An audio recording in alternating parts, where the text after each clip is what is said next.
Good day, one and all. You've joined us again at Cyberhumanfrontiers, and we thank you. We've got something new and different for you every week. Tonight is no exception.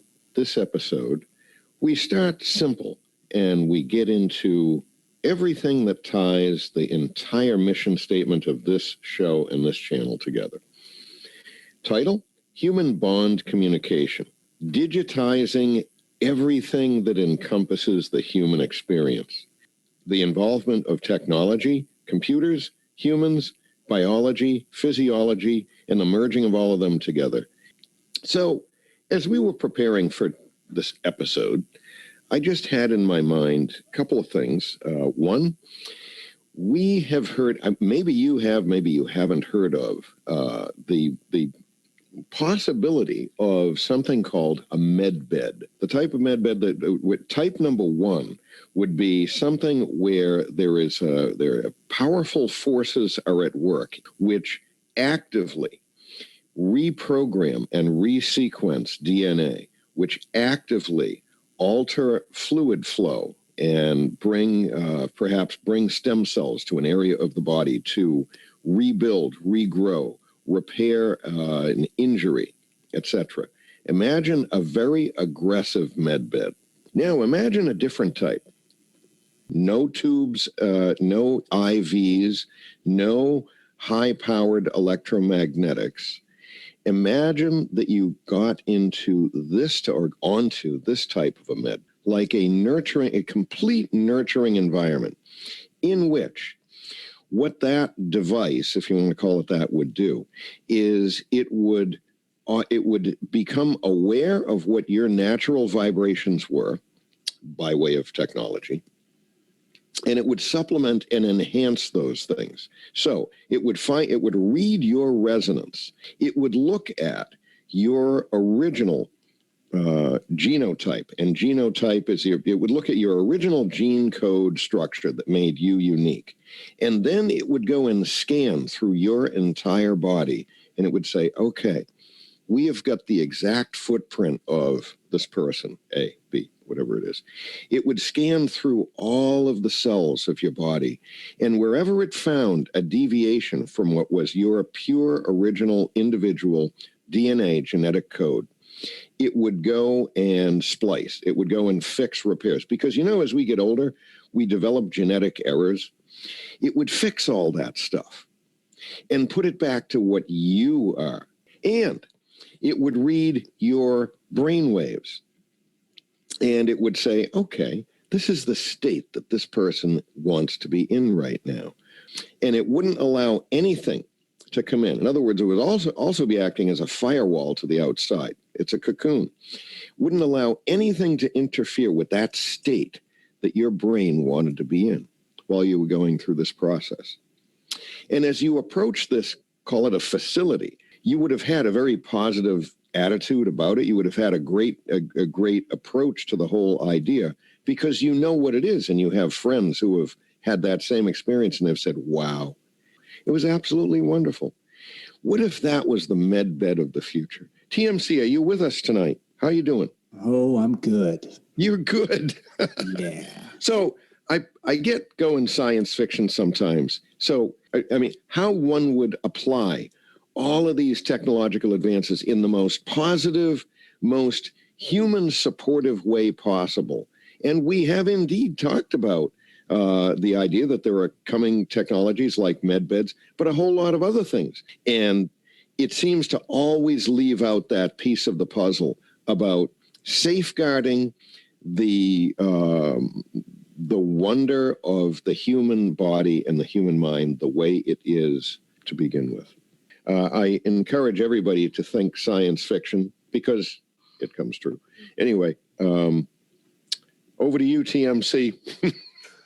Yeah, so the medbed thing's great.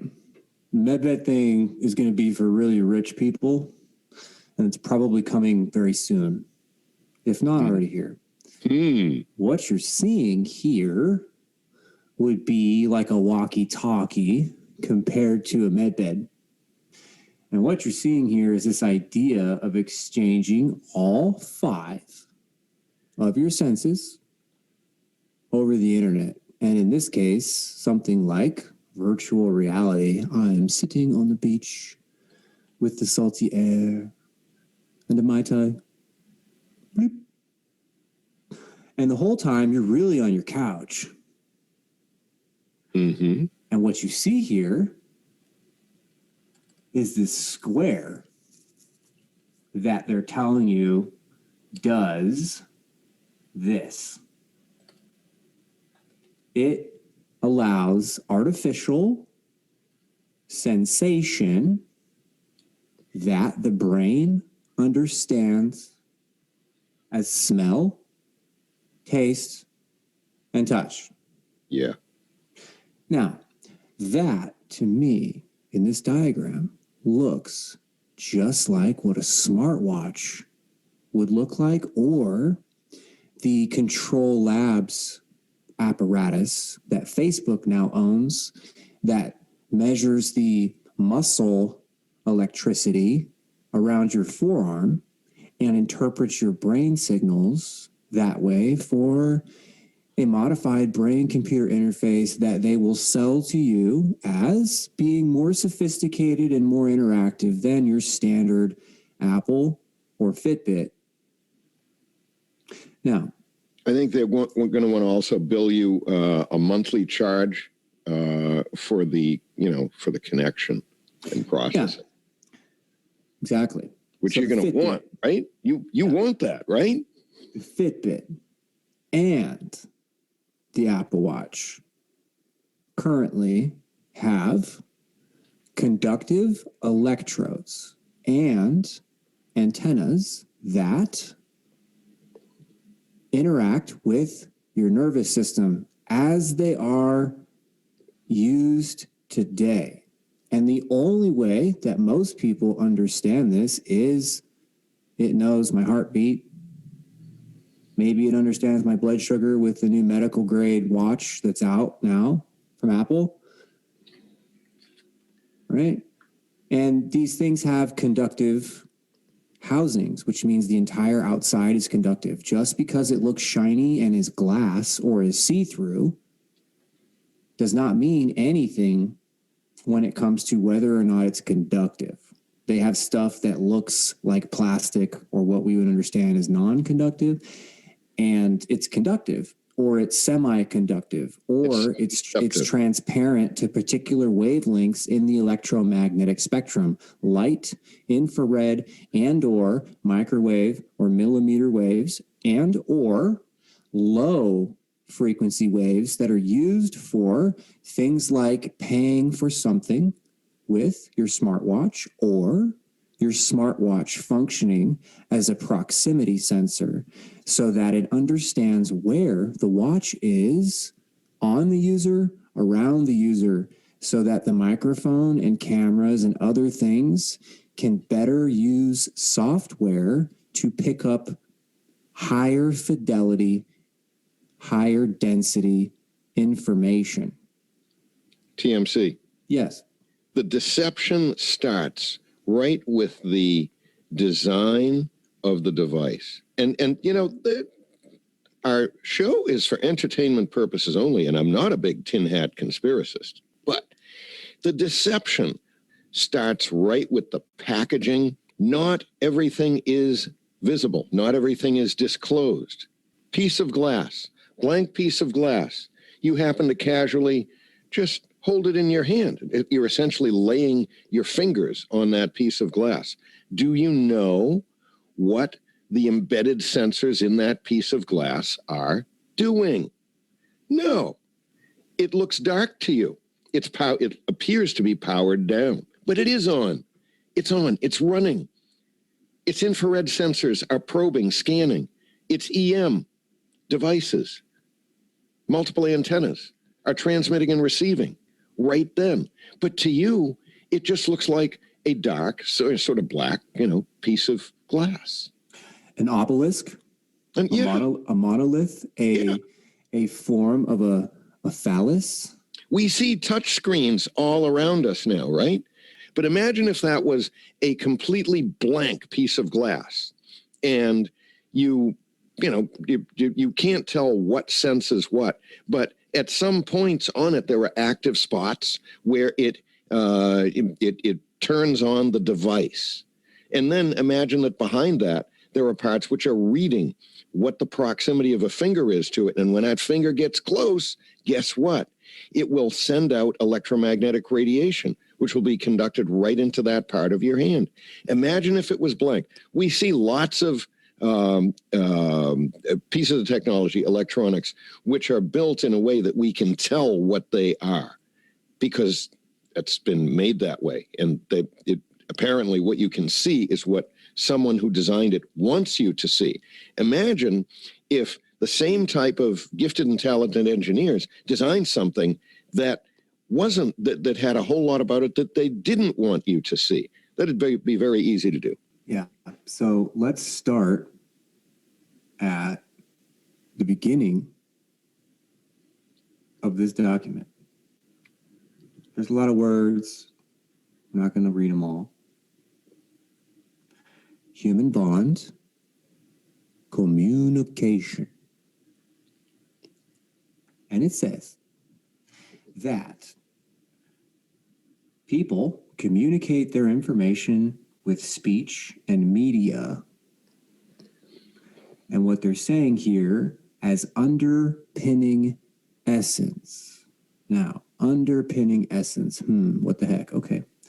Humans realize, right, sound and optical information using their eyes and their ears, those senses. The senses. Now that all translates to different centers in the brain and different neural circuits in the brain, firing at different rates and in different ways, all at the same repetitive type oscillations or patterns to do something like understand speech or video. Right? It says here, though, that currently they're working on incorporating the other three senses, specifically smell, taste, and touch, into this idea of transmitting human senses over the internet. So, it says here at the end of the abstract, which is the first paragraph that summarizes some of what this document talks about, the end of the first paragraph says this concept of human bond communication, right, identifies a need to include the other three senses, which means all five senses, right? Why not? Into a holistic communication approach that innovates future communications over future networks. Future wireless networks for human bond communication is what we ended on last episode. And that was where we looked at 5G and its minimum requirements. Millisecond latencies, high-def videos, battery life, using all spectra, electromagnetics from cellular bands, up to the visible light network, which includes 6G, that is not discussed in this particular paper. Right. And the visible light band will include infrared, LED, and compact fluorescence that are FCC compliant to transmit data, ones and zeros, over the internet by pulsing the light in any of the visible or non-visible spectra, pulsing it off and on faster than the eye understands or can realize that the light is being pulsed off and on. To the eye, it will appear as if the light is just on. Now, that is simply an off-on function. This includes antennas. What you can also do is raise and lower the frequencies of the light or electromagnetic radiation, as well as the amount of power that is applied to each frequencies as they are pulsed. And so what I mean by that is bursts. You can create bursts or chirps, right? Yeah, better word. That are very unique waveform characteristics or unique Poincare representations, Poincare plot representations, three-dimensional space that represents field density or other field modality characteristics. And light can be represented with something like that. And when you look at what communications are going to do, you get this idea of human bond communication, which takes, this is just one element of this, all five of your senses.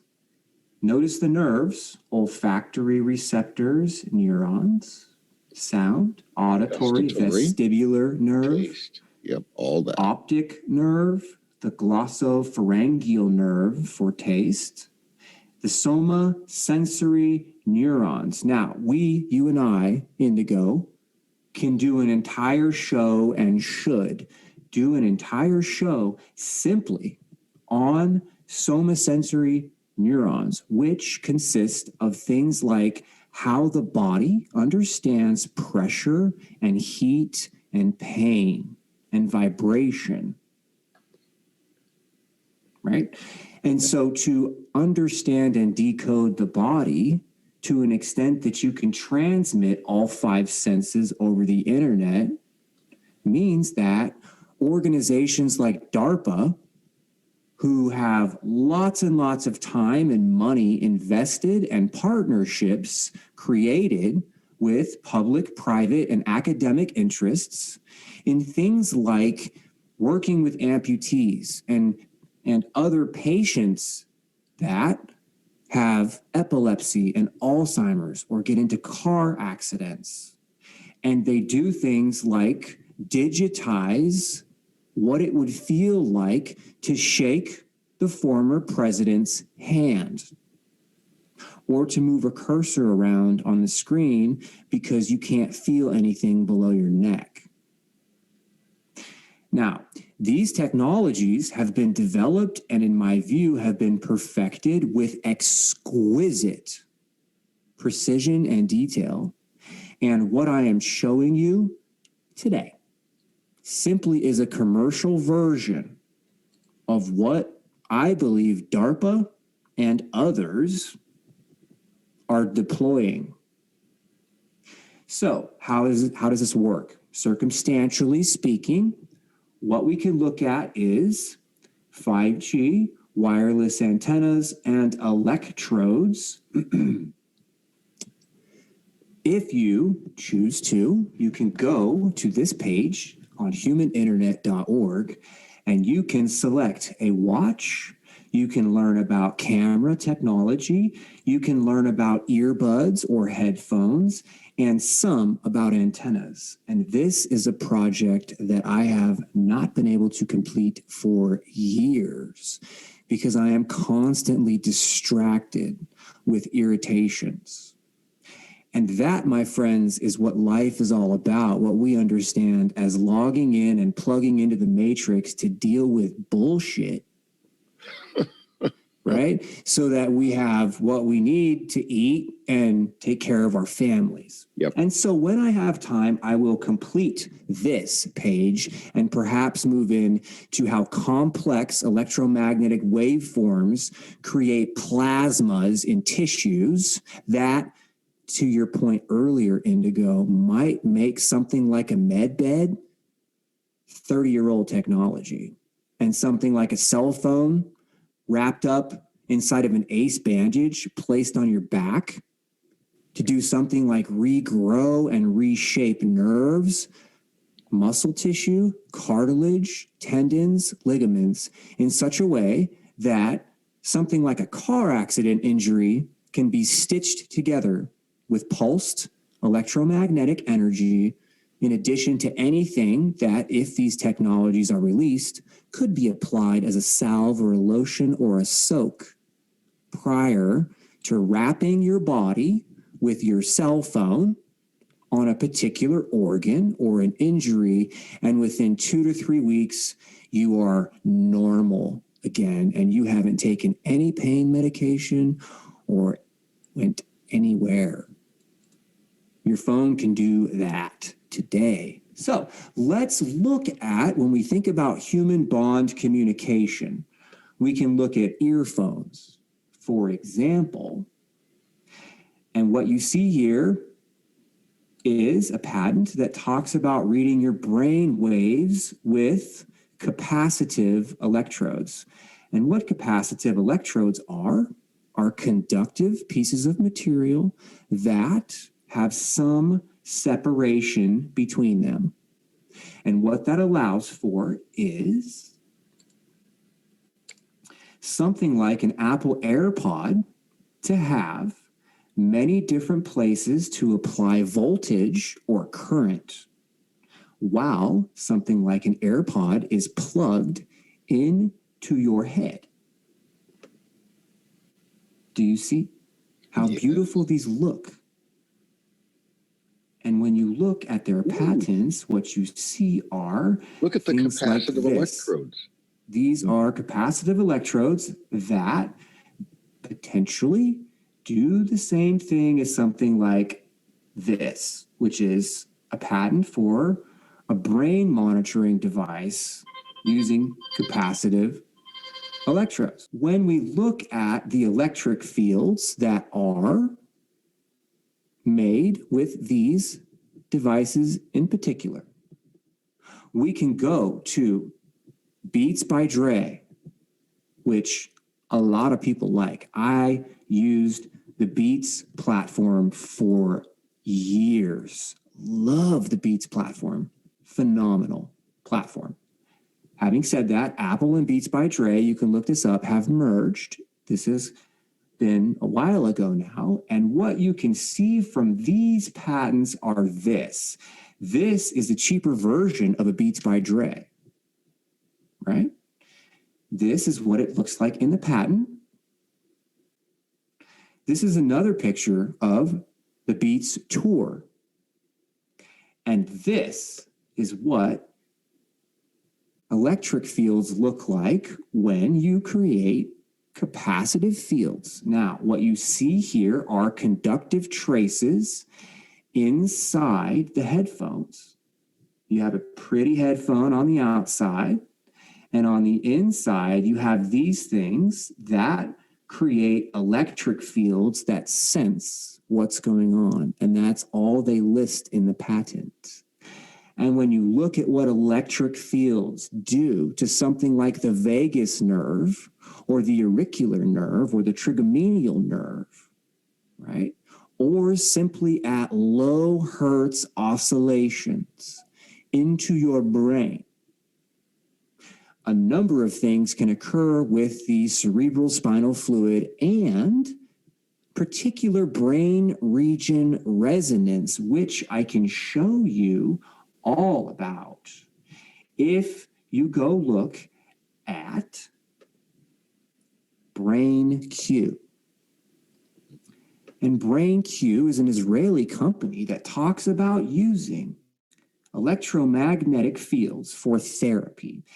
And what BrainQ can do is enhance your brain activity. So if you have a stroke, this technology actually repairs and reshapes your brain to repair a stroke by doing a variety of things.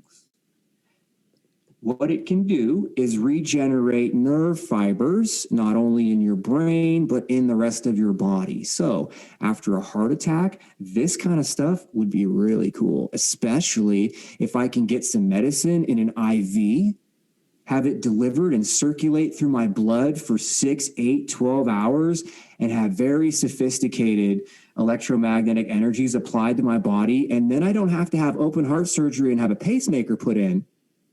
Great. Yeah. So this also, Brain Q, can do something like generate treatment protocols for the nervous system. Oh, look, a typo. Now, what this means is that if you have a spinal cord issue, or if you have a nerve pinch or anything like that, anywhere in your nervous system, Yep. something like this can be applied locally or throughout your entire body, and it will repair whatever's broken in your nervous system with some therapeutic effect.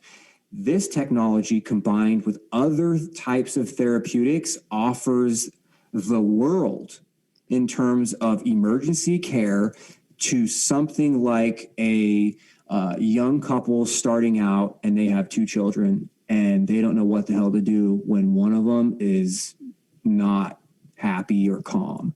To be able to put a phone on a child and have that phone after 60 seconds give a parent 3 to 5 things to check or to ask somebody else would be amazing.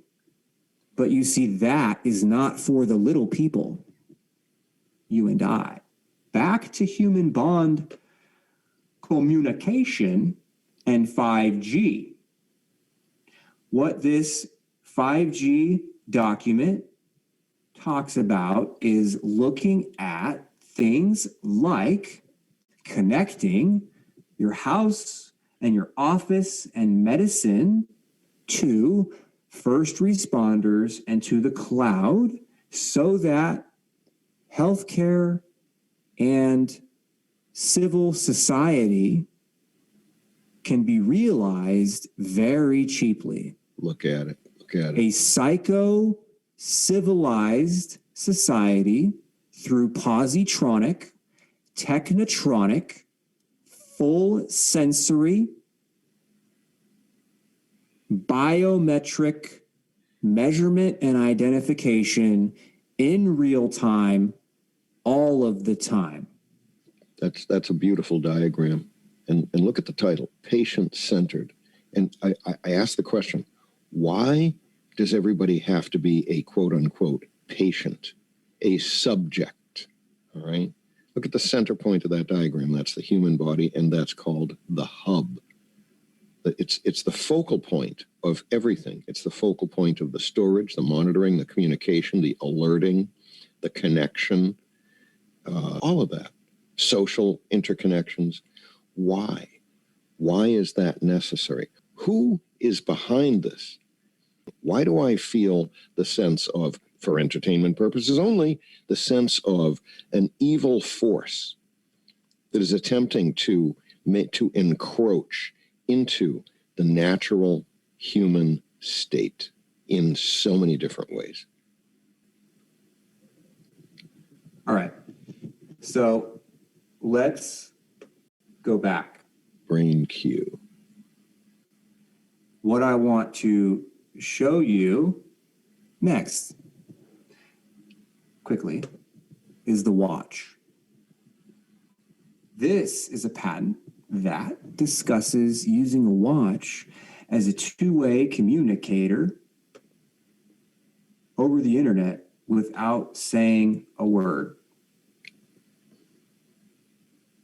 Right here.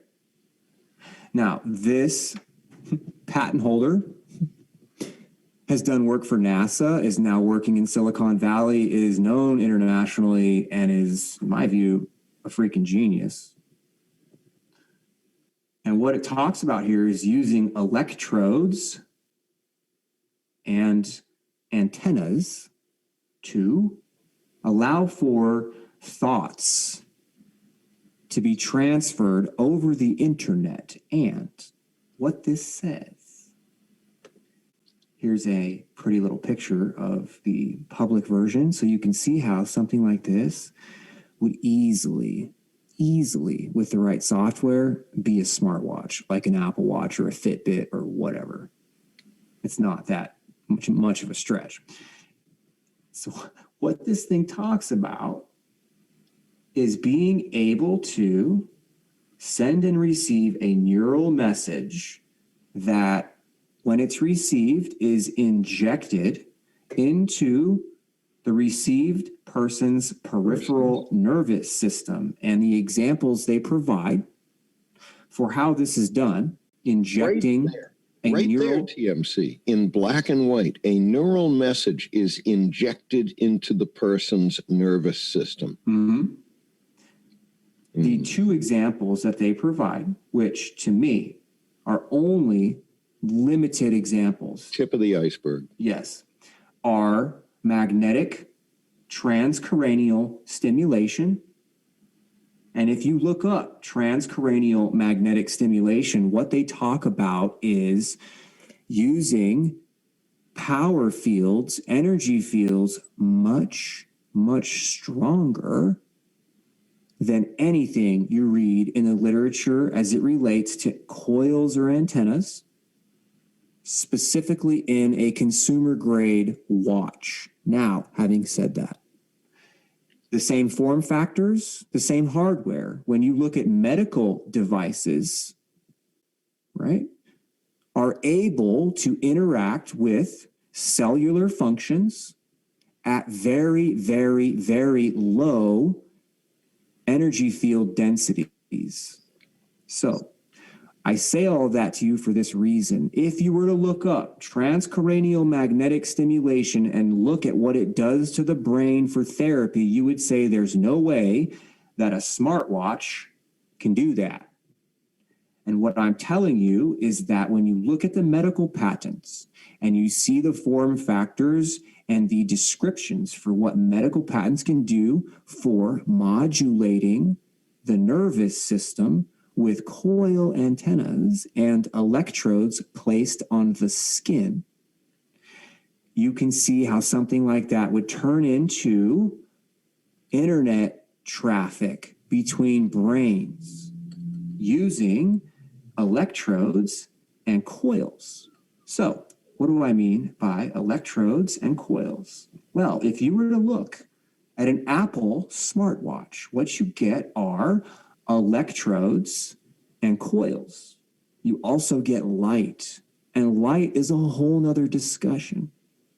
But what is on here is a sensor array that can measure what's going on with your nerves, what's going on with your blood, what's going on with your heart, what's going on with your lungs, what's going on potentially with your brain and everything else in something that, when worn on the body, looks like silk, would feel like silk in any situation. Yet, it potentially does things like allow for access to your brain, going back to this patent that talks about injecting neural code and thought transfer, patented by a gentleman who has done work for NASA and is doing work in Silicon Valley and with the auto industry for safety, has this patent that talks about moving your thoughts around over the internet by injecting neural code into your nervous system. Right. And what it talks about here is being able to talk to the visual areas in the occipital cortex, which is a part of the brain. And what it says here is that when they do that, indirectly modulating neural activity by rapidly changing magnetic fields. Now, again, going back to transcranial magnetic stimulation, that's what they talk about. And they're going to say they use a lot of energy to do that. And what I'm telling you here is that something worn on the wrist is patented by a highly qualified genius, in my view, discussing using the same thing and referencing transcranial magnetic stimulation because of the nature of what that therapy is, and because it is understood industry-wide what transcranial magnetic stimulation does. That is why it is referenced in here. So it says here that you can stimulate the nerves and induce neural activity. And it says it can be done haptically. And haptically means mechanically. Simply put, haptically means mechanically. And when you break down how nerves or cells can be influenced in a mechanical way, which means I do this, the cell does that. I do this again, the cell does that, the same thing. Over and over and over, and therefore it becomes mechanical because I know after study, I know if I do this, the cell does that, right? So haptically stimulating the nerves, inducing neural activity, right, can do things like stimulate the brain. What is said here as neurostimulation methods can be used in a combination, meaning that this is not a limited patent. It doesn't stop with the coils and the electrodes. It is simply stating those are methods that are commonly known in the industry, that are commonly used and commonly considered as safe next to, near, or on the body. And that's why those are used and nothing else. And the language here says these methods can also be used in combination, meaning these two up here, but anybody who gets into the nuts and bolts of something like a smartwatch can say one way or the other that this patent protects something like using light and the lasers in addition to the antenna and the electrodes. And there would be an argument there for what is considered property and or appropriate use of software. When you look at a smartwatch as a platform worn on somebody's wrist and some company like Apple regulating who has access to what electrodes, regardless of whether or not you have the cheap one or the expensive one, and regardless of whether or not, based on which model or version you bought, what software is available to you. What I mean by that is this: if you buy the cheap smartwatch, does it mean you have less hardware on the watch? The answer may be yes. The question is how much? And then the next question is, if you have hardware on your watch that's half the price of the premium one, is there software available to be delivered or used on that cheaper watch that can be used in the background that may or may not have anything to do with the functionalities that you're having access to based on what you purchased? Right. So it says here that this combinatorial brain stimulation can allow for brains to directly exchange neural code.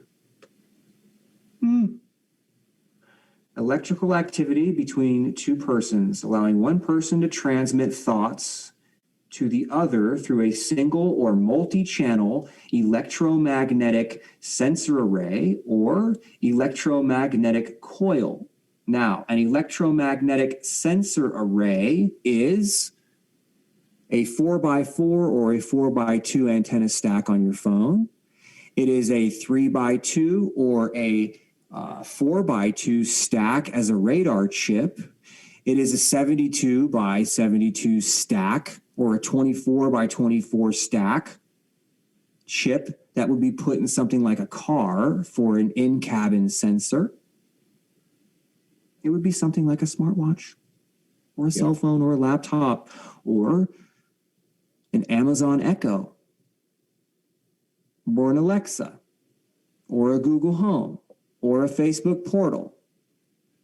All of these things have antennas and coils and lights that are able to be used for sensing the environment for the device, that provide multi-channel electromagnetic sensor arrays at a minimum, and allow for things like electromagnetic coils, right, to transmit information to the nervous system. Right through there in black and somebody's white. through somebody's external body parts or epidermis, which is the outer layer of the skin. Yeah, a peripheral part of the body. Yes. Because there's a network of nerves all through our entire body. You Yes. can access the brain part by way of making a connection through any one. It doesn't have to be a wrist. It could just as easily have been an ankle band or an ankle bracelet. The idea is just to get connection with the general onboard natural neural network of the human, and then start exchanging information directly in neural code. That's going to get passed up to the cranium. It will start to it will start to communicate with one or another area of the brain. In this case, they're talking about the occipital cortex. It could be the visual cortex. Could be anything. Yeah. So going back to this document, it's this document, excuse me. Looking at all five senses and understanding that the focus is on the nervous system, whatever the nerve is, and looking at a diagram like this that shows something like a smartwatch exchanging smell, taste, and touch. After looking at this page at humaninternet.org for some time, I hope you can see what I see. Pops right out at me. So this document right here is a corporate document from Huawei delivered in Europe in 2017 in London. And what it talks about is showcasing these ideas of human bond communication, talking about dates around 2030, 2045, right? A window into the future, the holy grail of holistic communication and immersive experiences. Now, this guy, we're so far ahead. We're so far ahead of that. What you read, if you should go ahead and read this and read about the world in 2050, just change the date to 2025. Mm-hmm. So, bridging the gap between the two sectors of human society. This, brothers and sisters, is the Great Reset.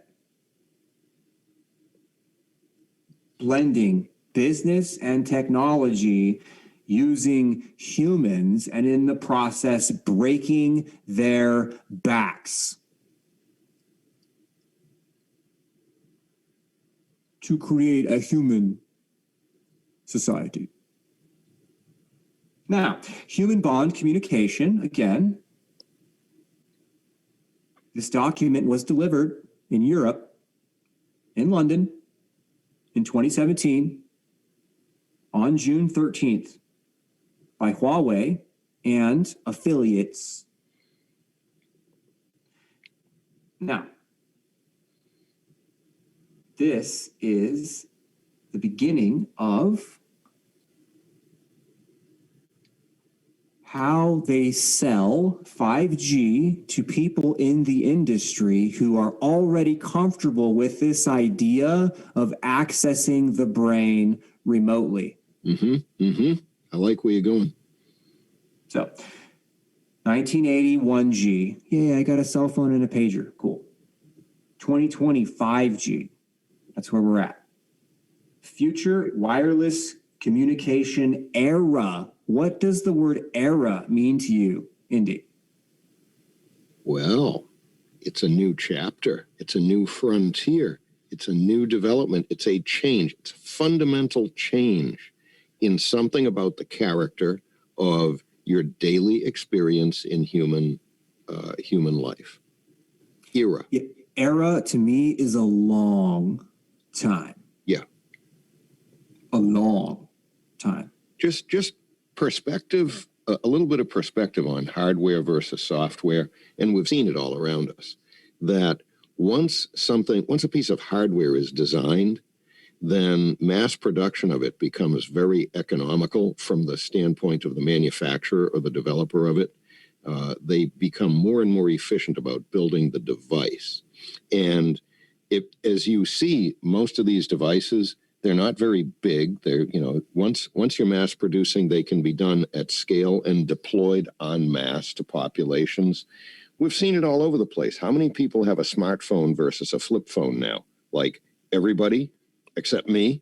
Okay. Now let's talk about software for a second. What makes that device work? Well, there's a whole lot of energy and a lot of brain power that goes into writing software. But once you've written it, you just duplicate it and load it into all of the devices that after some period of time, you were able to mass produce at scale very economically. So there's quite a bit of upfront cost, but we're already so far down the road on the upfront costs that have already been spent and results have been realized, both in hardware. Now look at today's Apple smartwatch. A lot of people have them. And look at the expanding body of intelligent software code that can be loaded onto them. So it's really not expensive, not at scale, not once you reach a certain point. So the dawn of the era and then the deployment en masse. That's really where the networks come into play. So you got all the edge providers, you've got all the Googles and the Facebooks and the edge providers, the apps, and then you've got the telecoms, the telecommunications companies. They're doing their piece. Yeah, and this is the blending of technology and business. So we'll read this. It's important. Human bond communication is a novel personal network concept, a new, innovative, personal network concept. Now, what does the term personal network mean to you? And I submit that this was one of the examples that were provided last week or the week before when we discussed P networks. Personal network falls in that category, a P network, right? And so what this P network talks about are concepts that have the capability to express and transform all of the 5 human senses, including searing pain and absolute euphoria. Right? And we're going to get into how that works in this document. And taking all 5 senses, right? See, taste, touch, hear, smell, putting them into information packets, ones and zeros, so that they can be transmitted and received like any other data that are currently being exchanged over the internet today. Now, these ideas of extreme pain and absolute pleasure result from being able to access all of those nerves mechanically that we talked about earlier, in addition to creating electrochemical combinations in the brain to synthesize artificial emotion. Now, what does pain feel like? Right? For those of you that are out there, searing pain. What does pain feel like during something like discipline versus something like intense exercise? What does pain feel like, right, during various types of sex? Right? What's the difference? How do you define that? How do you even try to conceptualize that? Because it's a complicated thing to think about. And what I submit to you is this: you have what's going on physically, but you also have what's going on consciously, spiritually. And the electrochemical manipulations of something like emotion are one step closer to interacting with your direct consciousness, your direct connection or understanding of your consciousness. Because in my view, when you try to understand or conceptualize what consciousness is, a lot of it is emotion.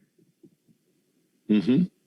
And emotion helps one understand and define intensity about anything else that's being experienced. That's what emotion is. Think of the device imparting an experience of intense pain or intense euphoria, if you will. And think of once that reaches the level of, well, one has sensed this in their consciousness, what will that do to alter what one's actions that one might take would be, or their behavior, or what they want? Because now it's conscious. It doesn't matter whether it's artificial or not. It could be real. You experience something real that's a searing pain. It's going to alter your behavior. It's going to alter your actions. It's going to modify what you would otherwise have done. Okay, substitute in artificial. Do it artificially. You're going to get the same result in the conscious human being at that level of conscious experience.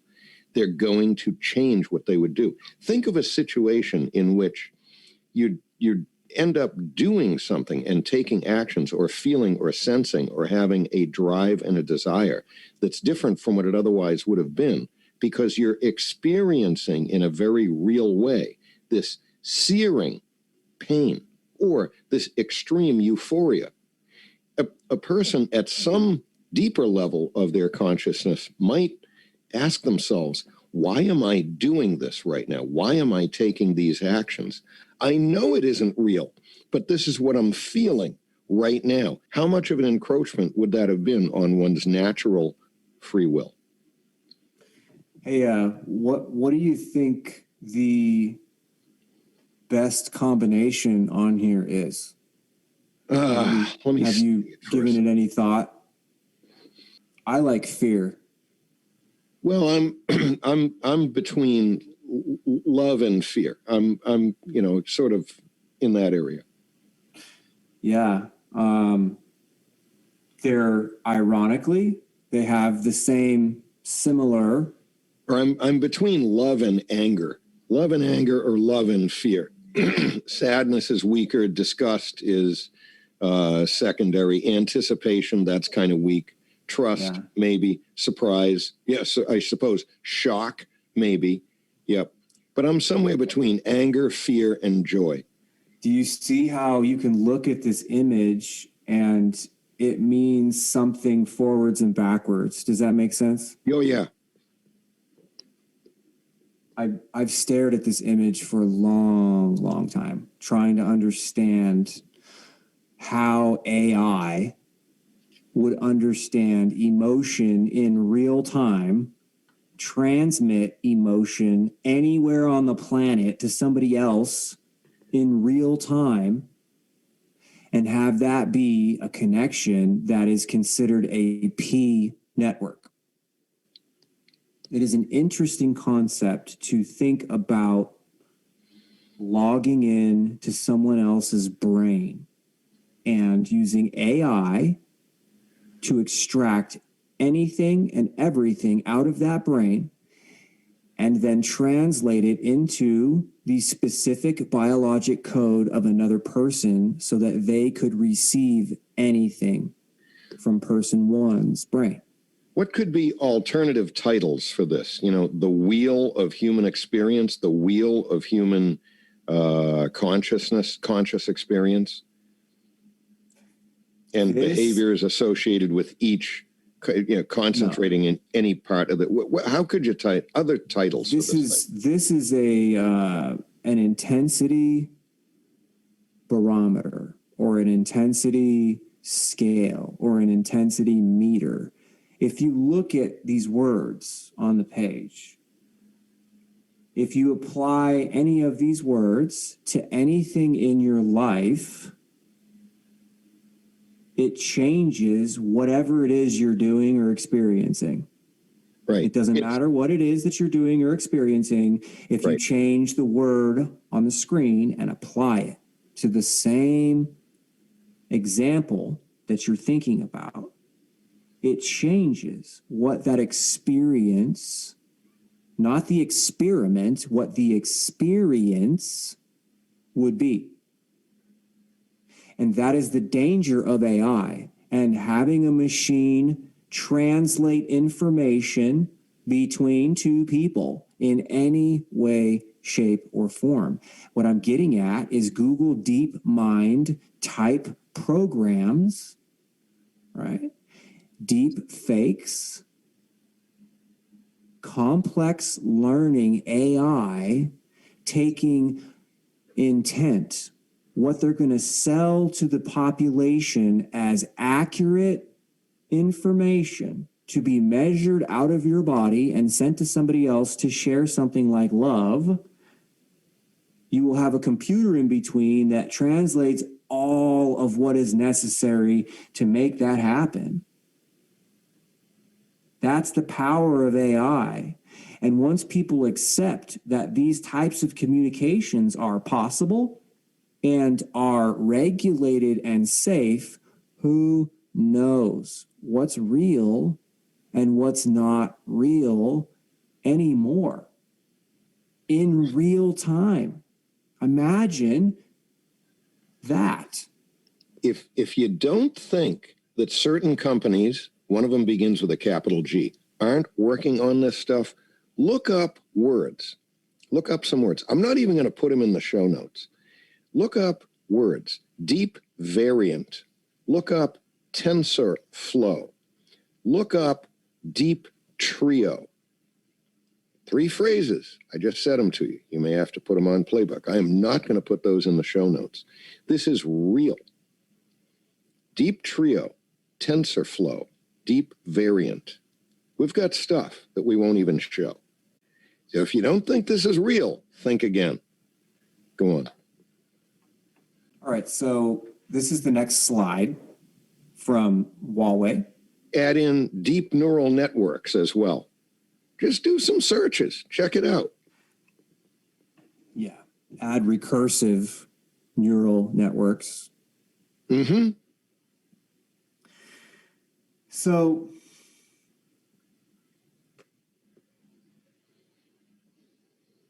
sorry. So check this out. Knowledge Home. This is the next slide. Europe, 2017, June 13th, London, Huawei, Ramji Prasad, knighted by Dutch or Holland or some shit. I don't know. Anyway, this is you and your partner In your little world. house, right? Mm-hmm. So what you have here is a knowledge home. And what it talks about in this diagram is the knowledge being all 5 of your senses. See how close that says voltage? Yep. Interesting. Home will be the platform for exchanging the perceptive information between individuals. Your house has Mickey Mouse ears or boobs, based on how you want to interpret this interesting ink blot. And what you see here is the voltage coming into your house through all of the wireless electromagnetic fields that include the power lines and your light bulbs, converting pulses of energy of some type or another in combination or by themselves into ones and zeros that interact with your brain.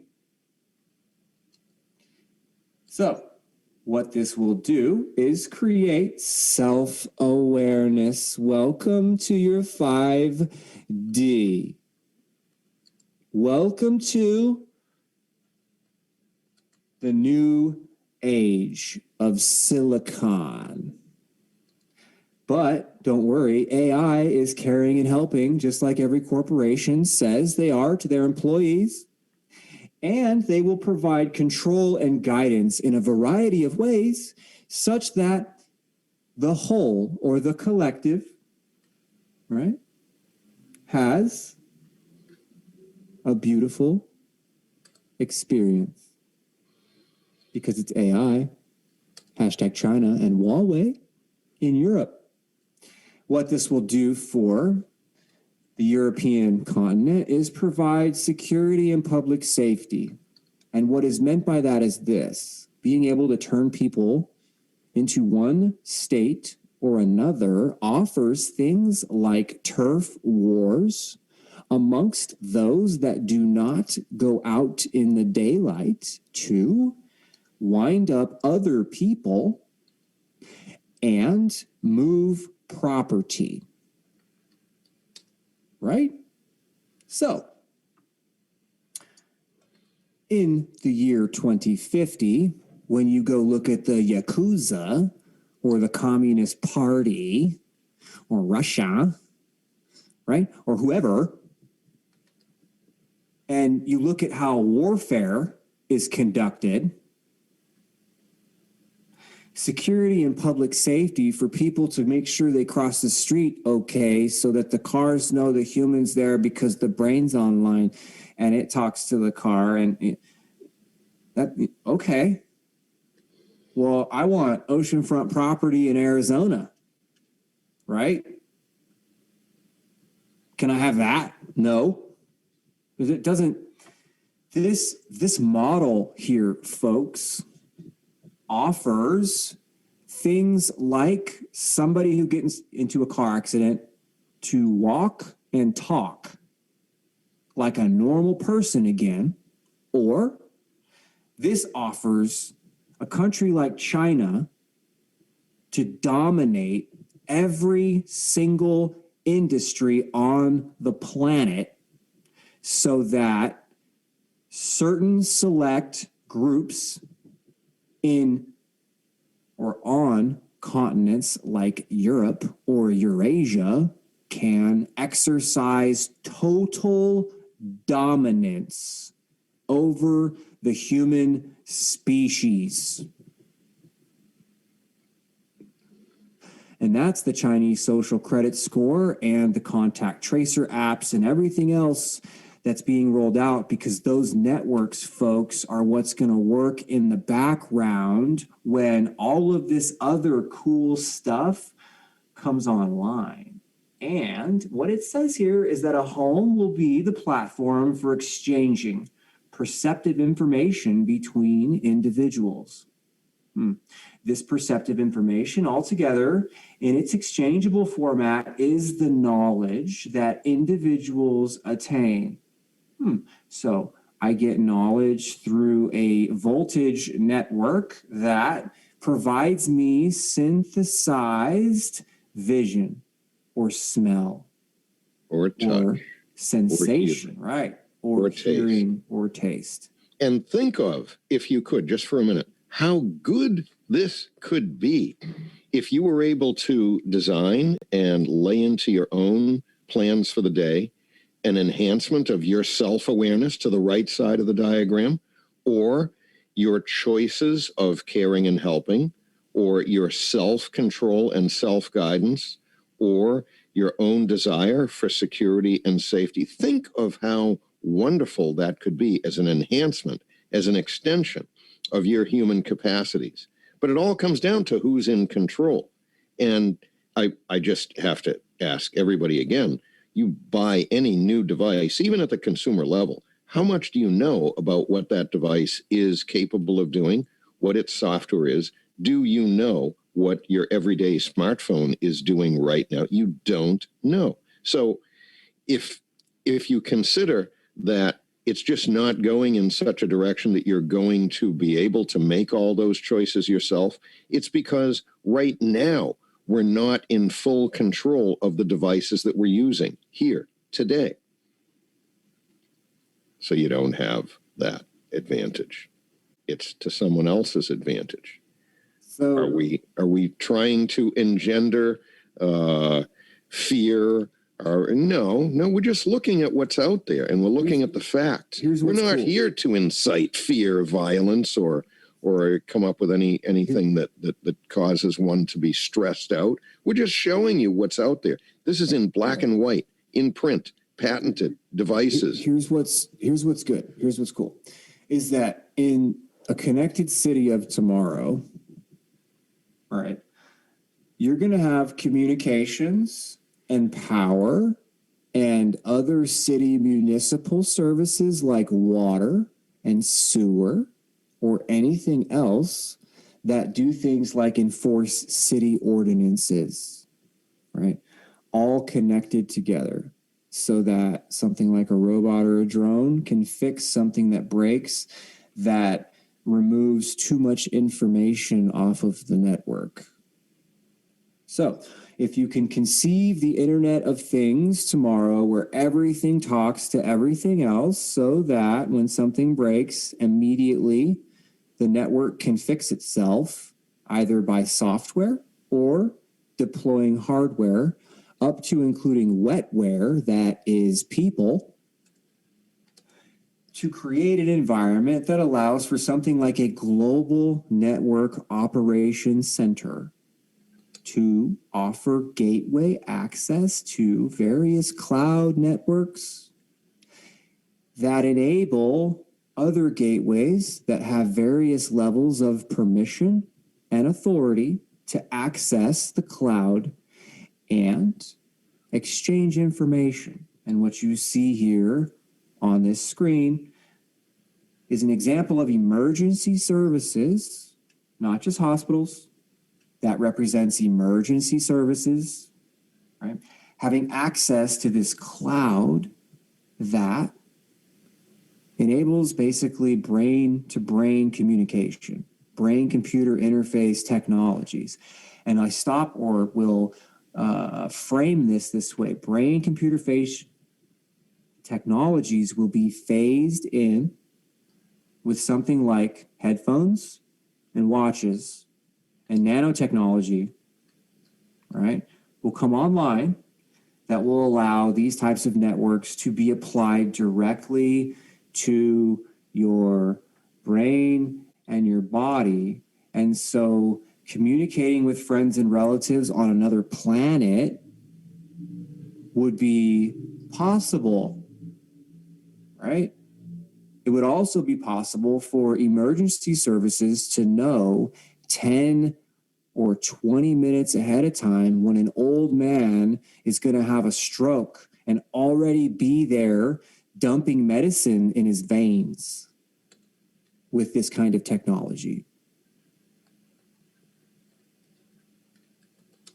The sky is the limit with the stuff I've read. If you take just a fraction of what a school like MIT is working on and apply medical-based electromagnetic therapies in a trauma environment, you would be able to, in 20 minutes to 40 minutes approximately, do something like create an irrevocable injury, right? Create an opportunity to have that injury be recoverable to some degree. So something that ultimately will guarantee paralysis with the technologies that just I have read about from one school, MIT. Technologies exist that would enable cellular regeneration as well as a casting process for a broken neck, to offer something like artificial vasculature to all of the tissues in something like a broken neck in the C range. And once that's built, with something like an electromagnetic array given to an EMT who places it around the head and neck and then delivers something directly into something like the carotid artery or into the neck tissue or perhaps directly into the spinal cord, so that complex therapeutics, DNA-based, RNA-based, medical-based, whatever, synthetics, definitely, because what would happen is with the complex arrays that could be placed around the individual's head and neck, you can do things like deliver ultrasound, light, and microwaves all at the same time to allow artificial calcium bone-like formations to be built to replace what's broken or to support what's broken once the automated neck stabilizer places the head in the final fixed position for the next 30-minute treatment. And in goes the medicine through the aorta or through the tissues or directly into the spinal cord. And off we go with the directed energy systems that will then take this calcium-like structure stuff and glue together what's necessary and create the right tubes and tunnels at the microscopic or the nanoscopic scale to then allow a second or a third dose of medicine to potentially be delivered by a paramedic on site to start creating new connections between the brain and whatever is below the damaged spinal cord. For a temporary period of time, software could artificially enhance sensations so that the individual, instead of being paralyzed from the neck down forever, might have 6 months of physical therapy and hopefully you don't fall on your head again and basically be normal. That exists. That technology exists today. Right now. Yep. And all of it is available to read in pieces if you know where to look. You have to put the pieces together. That's right. Which isn't even that hard. We make it easy. We put the pieces together for you, and then you can go further and really, really see all of the nuances of it. So here's wrapping this up, human bond communication. Here's where this goes. What you're looking at here is a diagram that shows you the internet. Now, when we look at the internet as we understand it, we have things like what goes on in a city, a metropolitan area network, what goes on in your house, which is known as a personal area network, going back to other things we've talked about in the last, hour and a half, personal networks. We have body area networks, which is an even more personal network, and you see all the dots on the sky. You have near field communications. That is something some people are familiar with and others are not. And then you have nano. Now, this is where this gets interesting. When you look at near field communication, Bluetooth communication, Wi-Fi communication, personal area networks, what you get are organizations that are regulated at the international level that set standards for how ones and zeros move around on the internet.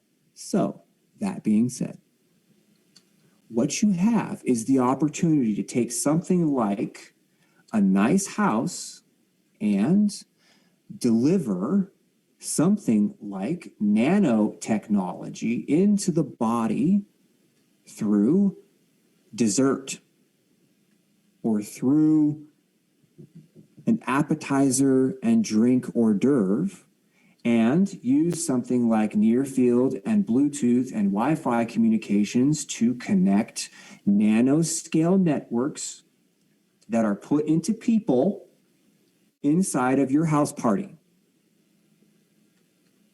That's how this works, folks. when you think about what it would take to guard the President of the United States, you better believe the Secret Service looks at this shit.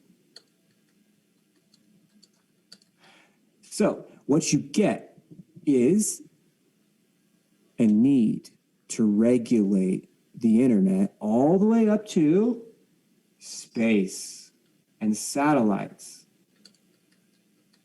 near Earth and interplanetary communications. And what you see here is a simple representation of something like Starlink creating an artificial bubble of electromagnetic energy around the Earth. And we're talking about miles and miles and miles and lots of satellites. You also have fiber optic cables. Fiber optic cables and cell towers are the land-based version of all of these little cells that make up the artificial environment around us. So you have satellites now that are a secondary ring or a secondary layer of cell towers. All of them are being transitioned over to Ethernet. And those of you that are familiar with Wi-Fi and other home-based or small network-based technologies, right, know what Ethernet is, and from there understand other very basic routing protocols and terms like TCP, IP, UDP, PNP, those terms functioning at satellite network scales. Why? Why? It is so that someone anywhere in the world can put a request onto the network and deliver intelligible information inside your body with nanoscale networks from anybody's device within a Bluetooth or a Wi-Fi field, from anybody's device, because we are property, folks. We are property. So that is where the commercial grade networks are going. They're going to basically be all Ethernet and other protocols that run through satellites, cell towers, cell phones, people, right? All of these things are going to be standardized, completely standardized, so that a doctor can operate on the president after a potential stroke, or somebody gave him some bad food or bad fish, or maybe some new medication, right, kicked in, and what used to be totally normal and safe for the president in this example is no longer that way. To have a fundamental understanding of an individual like the President of the United States, to have an understanding of an individual down to the subcellular functions would be very interesting to an organization like the Secret Service or the military. When you look around how you project geopolitical power, it's not with the barrel of a gun anymore. That is theater. War, at this point, as we understand it, is theater.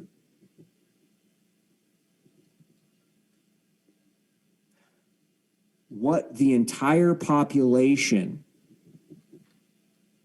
is being exposed to at this point is the culmination of, in my view, approximately 100 years of consolidated science in a variety of fields that move across fields of study like neuroscience and medicine, and couple together the human organism with technologies found in things like watches and cell phones. so that anybody anywhere can talk to anybody anywhere, potentially anywhere. And that is human bond communication. Information out in the public domain that you can access and read. You can find all the links to it right with, from what we have here to offer you, but you can go a lot further. And it's just huge. It's here now, and being actively built out into its next, I'd say its next more sophisticated and more powerful iteration of it. Nothing that we're showing you here is false or is hyperbole or contrived imagination. We do not engender to try to make people, fearful of something that just doesn't exist. It's all really there. I want to show you this diagram one more time. After all of what's been said, when we look at using a house, right, to supply voltage, which is love, into a house, and have voltage ultimately translate all five senses and emotion between people in a house and or between different houses. What does this look like to you? Okay, I take a person completely au naturel. They go out into the world and they're going to experience any of a variety of concentration of one or more of these experiences: disapproval, remorse, optimism, love, submission, awe, fear, maybe aggressiveness, maybe contempt. You want me to show you a dig I did on Huawei? Yeah. All right. So on that pie chart, it's basically just normal human existence. But if someone else if some organization by some means or for some purpose is skewing or modifying, well, that really is going to change what your human experience is, isn't it? And it can become so compelling that you're not even going to be able to resist it. It'll to be inclined to take certain actions based on a very, very intense feeling that you might have. You're not going to be able to avoid it. You're going to do things based on what you've been made to feel in such a compelling way. End of story. So what we're looking at here is the ORAN, Open Radio Antenna Network Alliance. And what you see here is everybody who has a seat at the telecommunications table in the networks of tomorrow, listed here. So this spans telecom, this spans test equipment, this spans pieces of equipment that would be found in those global network operations centers, down to a central office, out to what would be a remote terminal or an underground controlled environmental vault. Sure. And these tools and pieces of equipment, right, are everywhere. Everywhere. Comcast, Cisco, common stuff, Sienna. I have personally worked in the field, have seen or supervised thousands of Siennas installed in the United States. The same thing with Cisco's. And some of the systems are responsible for primary and secondary communications for things like the president, or for underground systems that are 6 floors down to 1 mile deep for the NSA. and for places like cable head ends that terminate in or on coastlines that dump and deliver information internationally. Oh, wow. And directly to and fro across or through or under the oceans and or up to space. Right. And really fast. All of these companies are on board, so to speak, with 5G and 6G and all of the necessary personnel, right, that are needed to install and deliver internet. Hitachi, I thought they only made tools. IBM, Infineon makes Chips. the Google radar solely chip. They worked with Google to make the radar chips that are in the Google Pixel phones now. Just one company of many. Infineon they've got amazing technology. Google specs out what they want in terms of functionality. They hand it to Infineon and they say, can you build it? Infineon says yes. How small can you make it? Okay. How efficient can you make it? Okay, we want to build it into this device. Okay, Infineon goes to work, and lo and behold, voila, they provide that chip, and then it becomes implemented. What does this logo look like to you? Chevron. Yes. Looks like Chevron to me. That's right. Look at all the companies. Juniper Networks, that's another big one. Uh-huh. I'm familiar with Juniper as well, man. Lenovo, company that we know, they're frontline company delivering consumer electronics in the form of laptops.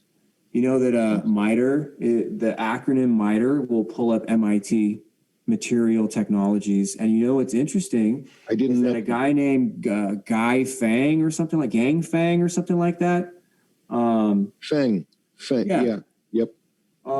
He was at the MIT MITRE group, and he was arrested by the FBI. And what that guy was working on is nanotechnologies that do things like harvest energy from nano-based composites for solar and other thermal applications. And so you could take something like a window and apply the technologies that the guy was working on, who also had inappropriate disclosures or non-disclosures, right, with China, right? Take his technology and put it in a window, and you can wire the window and charge a battery bank or power your refrigerator from the sunlight as it filters the sunlight perhaps into healthy waveforms that, when connected to something like a wall with a battery bank, could do things like provide polarized solar therapy radiation to your body from the sun in a polarized fashion, because the sunlight is not polarized. That's why it is not immediately harmful. If the sun was polarized and you were in it, you would literally just be gone. You would not exist. So if you could take something like nanotechnology and run voltages through it, or run chemicals through it, or run magnetic fields through it, and then have light from the sun pass through it, you could harvest energy or potentially modify the sun's rays, the polarization of the sun's rays, and do all kinds of things like grow food. Right. In a greenhouse. Modify, polarize, focus. Yeah. Yep. MIT MITRE. NXP partners with Apple. NXP is an international company, and NXP is Apple's version of the Google Solely platform. And NXP is an excellent company to research if you were to type in patents.google.com and look up NXP. because their international patents are similar to but different than US based exclusively. And what you will find there is that NXP has some very specific and simple medical based patents that loosely tie together a lot of their other communications based patents that deal with phased array electromagnetic systems for ultra wideband chirped radar communication for something like a car so it doesn't hit a kitty in the crosswalk. Yep. NXP and Apple have worked together for a long time, in addition to other companies that Apple works with for near field and close proximity far field electromagnetic communications. And what I mean by that is this: anything and everything that science can do with an antenna or antennas on something like an iPhone, to be able to apply anything and everything that science, we have to trust the science, anything and everything that science can do with an antenna within a 30 to 50 to 100 or more foot radius to multiple moving targets. Now, targets could be old people playing shuffleboard or bridge or poker or bingo, and never for a moment losing a connection with an old person to evaluate the regularity of their heart or to help them with bladder incontinence, or to never prevent them from missing an appointment with children or family or friends or whatever, right?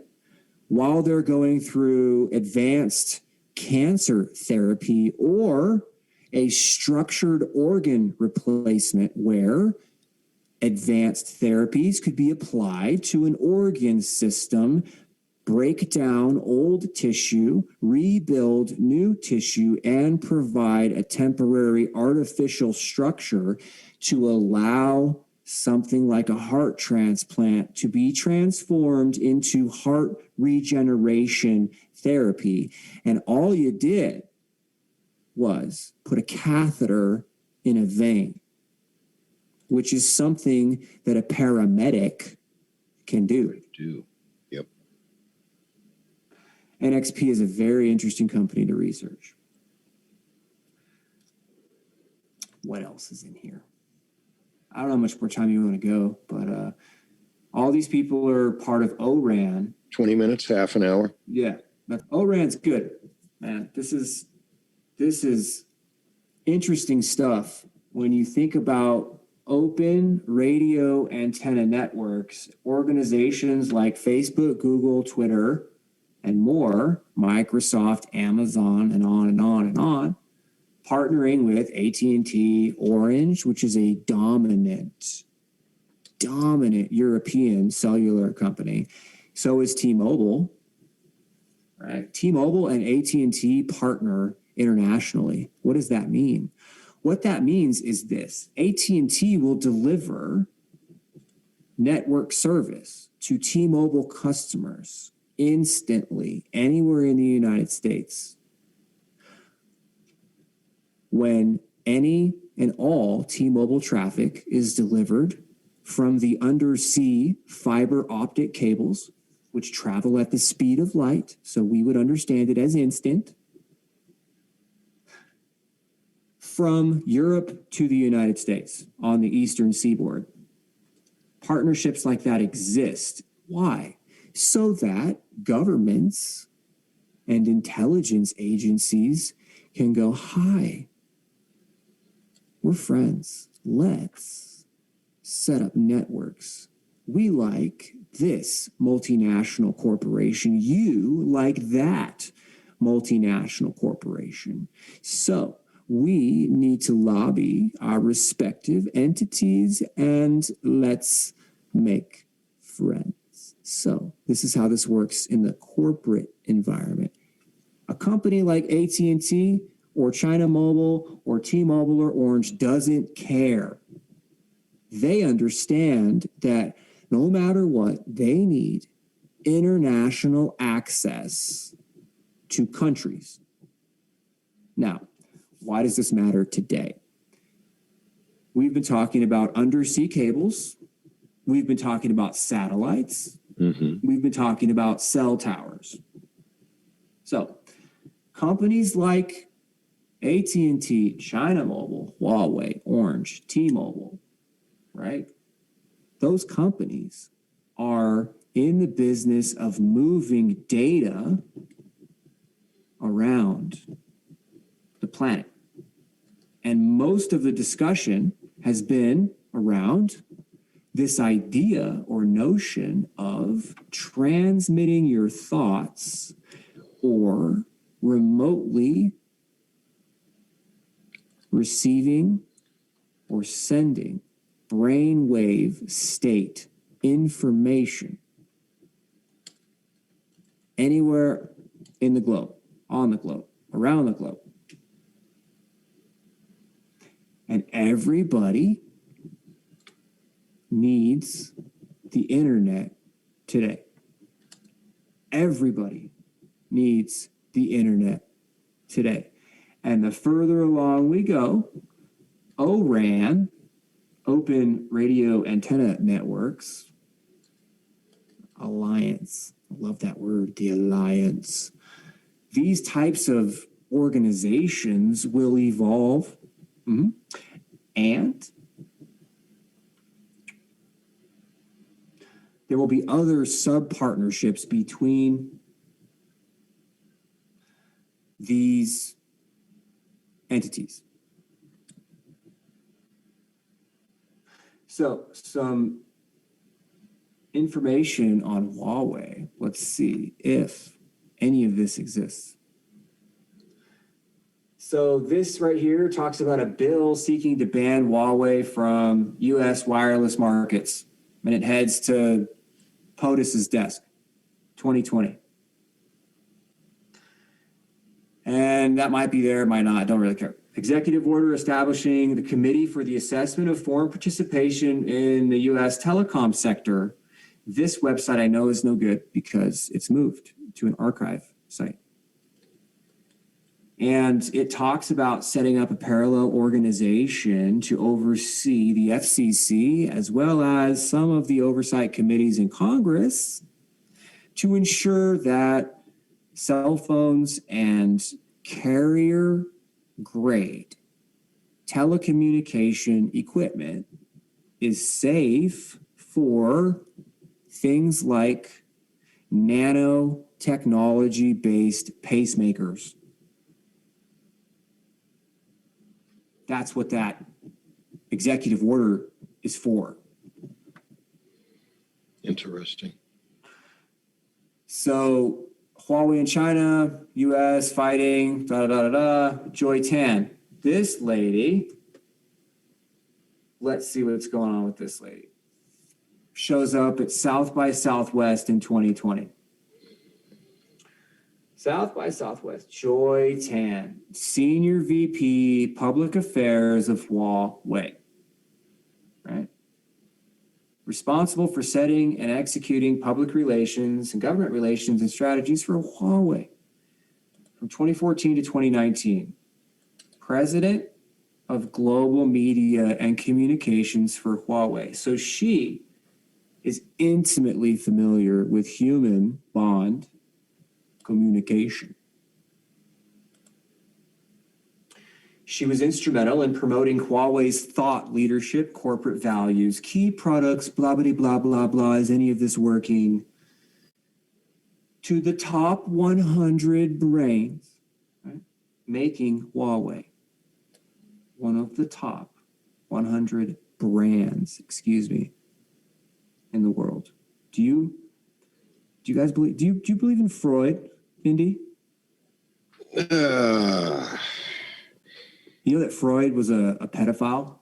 He came up with a structure to explain many aspects of human behavior. It was one approach. We have a lot more now built on top of some of the simplified theories that he had. There's still truth to there's still some basis to his research and the conclusions that he drew from it, but we've gone far, far beyond that now. This lady, Miss Tan, was responsible for corporate branding, where she led the initiatives to transform Huawei into a global brand. This lady's high level. She's a high roller. She also managed Huawei's integrated marketing communications into the United States. So integrated marketing, what is that? When I read a statement like that, I see this lady being a telecommunications ambassador that functions as a corporate and military consultant for the Chinese government. Yeah. So when I see things like integrated marketing communications, that to me is asking for levels of access to the United States that are far outside of anything that you're going to find that you ever see in the public space. That's right. But the wording here makes me wonder just exactly what a lady like that would think during a coffee break. What integrated marketing communications in the United States would look like to something like the United States military.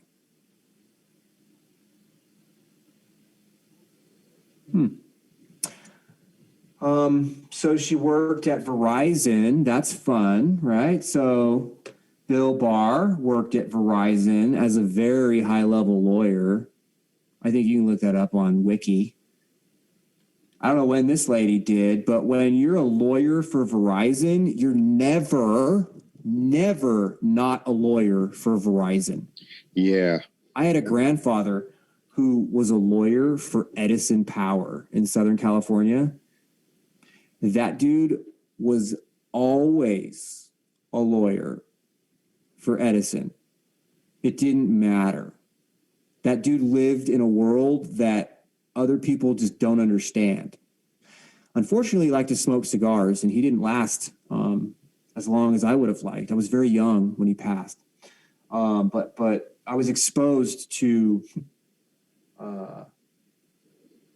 how that man lived. He was an interesting fellow. I liked him very much. Anyway, so this lady, Miss Tan, worked at Verizon, and she works on things like consumer strategies and marketing for, looks like TXU, Texas University Energy. So Texas University is something like we have a nuclear power plant under one of our colleges that's secret. It's not anymore, but it was for a long, long time. And so TXU, I have no clue what TXU is, but when I see TXU, I think of the story I heard once upon a time about Texas University and their nuclear power and how something like nuclear power generation brings forth all kinds of needs for critical communications. And then trying to understand what critical communications for something like a nuclear power plant would look like. And if you look at the technologies that we've talked about today, I ask you this question. If you have a nuclear power plant technician who lives 20 minutes away from a nuclear power plant, who is on call for 1 week or 1 month to respond whenever the phone rings, to do whatever is necessary to provide as best an assessment as possible whenever the phone rings.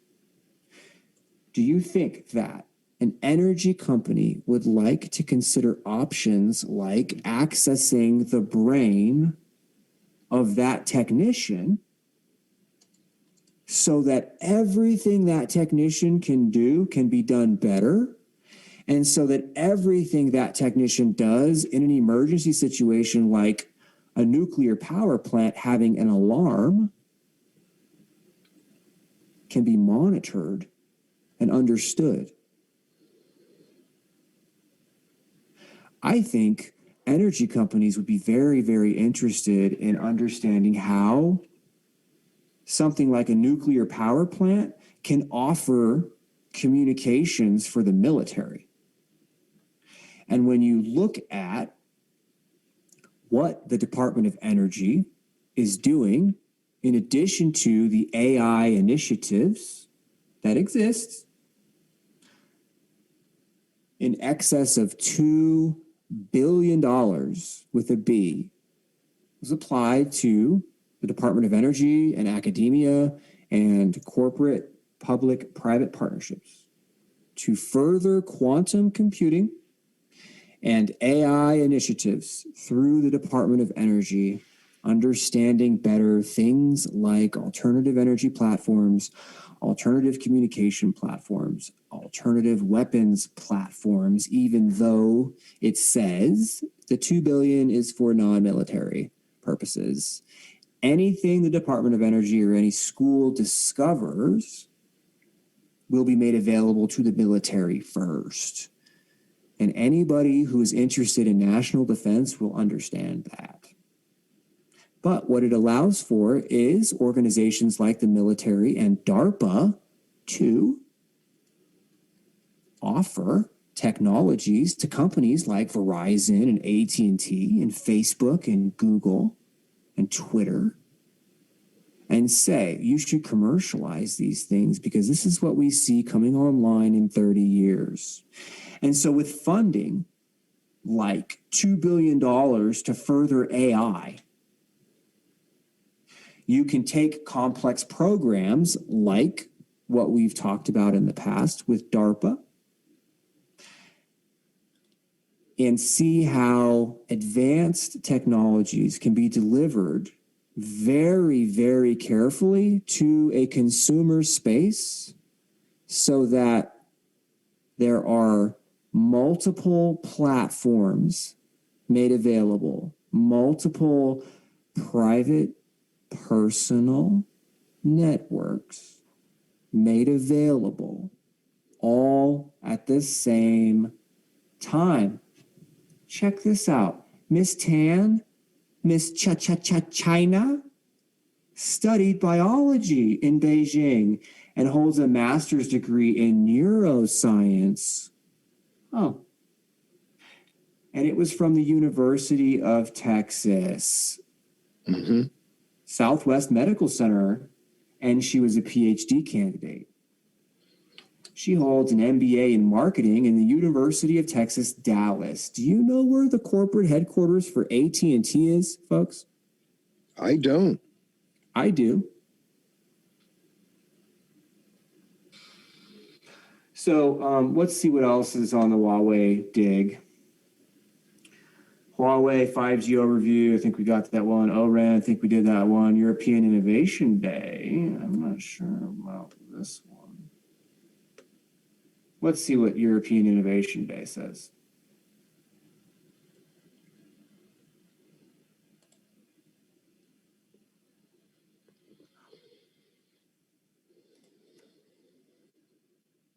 Oh, how lovely. European Innovation Day, June 13th. 2017, which is the same as the document we looked at when we were talking about emotion. This lady, responsible for transforming Huawei into a global brand, Miss Joy Tan, offers exploration. Light the way forward, Miss Tan. And this website's still active, so, you can look at it. And here is the guy who's responsible for human bond communication. Look at this face. He's been knighted. The Order of Dannebrog. IEEE, all of the things we talked about with Wi-Fi, Bluetooth, and on, near field communication, IEEE, IET, IETE. These are electrical.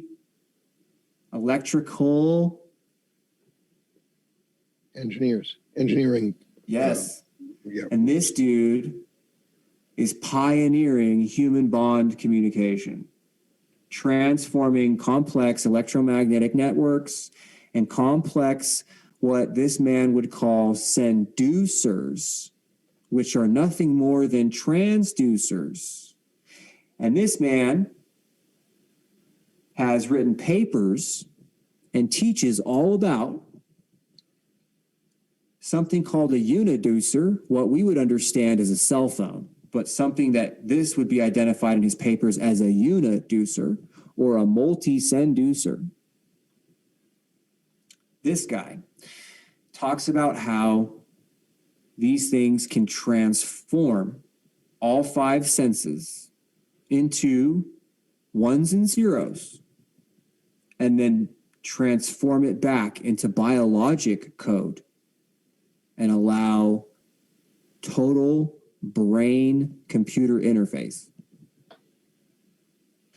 And he was just one at this venue in 2017. And there's an agenda here and on. But here's Miss Tan. Dude. I wonder what this lady has seen through her eyes in her life. Look at those eyes. Get lost in those eyes, bro. That's a beautiful woman, anyway. So, what else is on this paper? That's it. There's all kinds of stuff in the show notes from the other show I used to do, but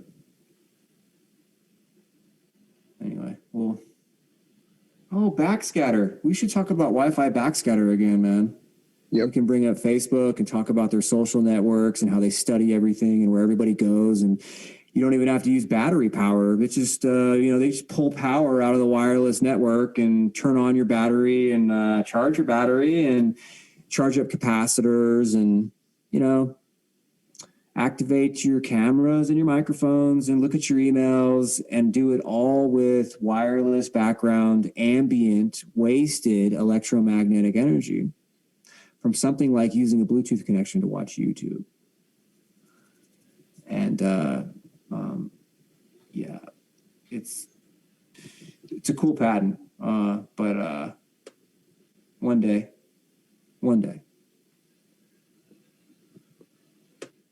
I'm dumping a lot of interesting links for people to follow up with. And if there's anything specific you want for an update in the descriptions, wherever they go, hopefully somewhere else than,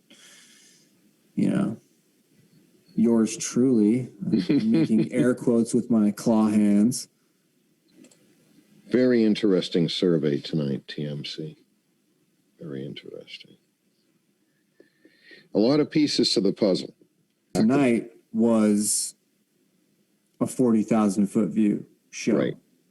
Remaining aware that the advertisements for the latest and greatest device, or that you hear on the news, is what's been put there for you to consume and participate in. And, the tip of the iceberg is not usually very much of the whole body. There's a whole lot that the software probably hasn't even all been written for that will allow the further functionality of the hardware networks that are coming online all around us. And that's everything from the 5G towers that I personally locally am seeing going up all over the place, as well as the latest edition of the piece of consumer electronics. Well, all that comes together in ways that are far from transparent to us. So a lot of dots connect, a lot to stay aware of. Well, TMC, what do you say? enough for this week. Yeah. Just a boat. One day I'll be able to send you a virtual love tap, dude, but that doesn't exist yet. And when it does, you're going to have to get a disposable tattoo from an electronic gumball machine before it's going to work. Yeah. I'm still thinking of the pizza wheel of the Huawei chart. Just the idea that any company or organization or group of scientists would be working on characterizing it to that level would suggest, certainly more than suggest, that there's some reason why they're doing it. Technology is so powerful. Carry it into the sphere of civil engineering. You know, we have an otherwise pristine landscape, call that the human body and the ecological environment around us. And then they go in and, my goodness, you know, we can break up rocks, we can flatten a mountain, we can drill for water, we can put structures on it, artificial structures, and they're going to be strong and they work and they're engineered real well. And they're a complete and absolute modification of what was the previous pristine natural environment. Now extrapolate that to the human body, human physiology, and the, believe it or not, even the human conscious experience. Go in there with technology and start modifying that body, start modifying genetic code in a very strong, powerful way, persistent way, and then take it to the next level. Go and modify what would otherwise have been a natural human experience, a representation on that Huawei pie chart of human emotion and experience that would be your normal, natural encounters throughout your day, and then change them, and do it in such a way that's technologically powerful enough that it's compelling, so powerful that you're going to pick any example you want. Why did I want to buy that hamburger? Man, you just went and bought the hamburger. Why? Well, something was modified in your pleasure centers or in your human experience. Now carry it to just a general extreme searing pain. That's going to change one's actions and one's feeling and inclination, change one's will. Extreme euphoria, it will, if that's placed into one's conscious experience, it's going to change what we do. You fill in the blanks where that can go. Was that a summary? What I can tell you is it's summery where I live and balmy. Feels like Florida. Ah, man. It does. Feels like Florida. It's felt like Florida for the last 3 weeks-ish. So, well, it's nice. I like it. One day, very soon, I hope, that text messages come with smell-o-vision. Taste-o-vision?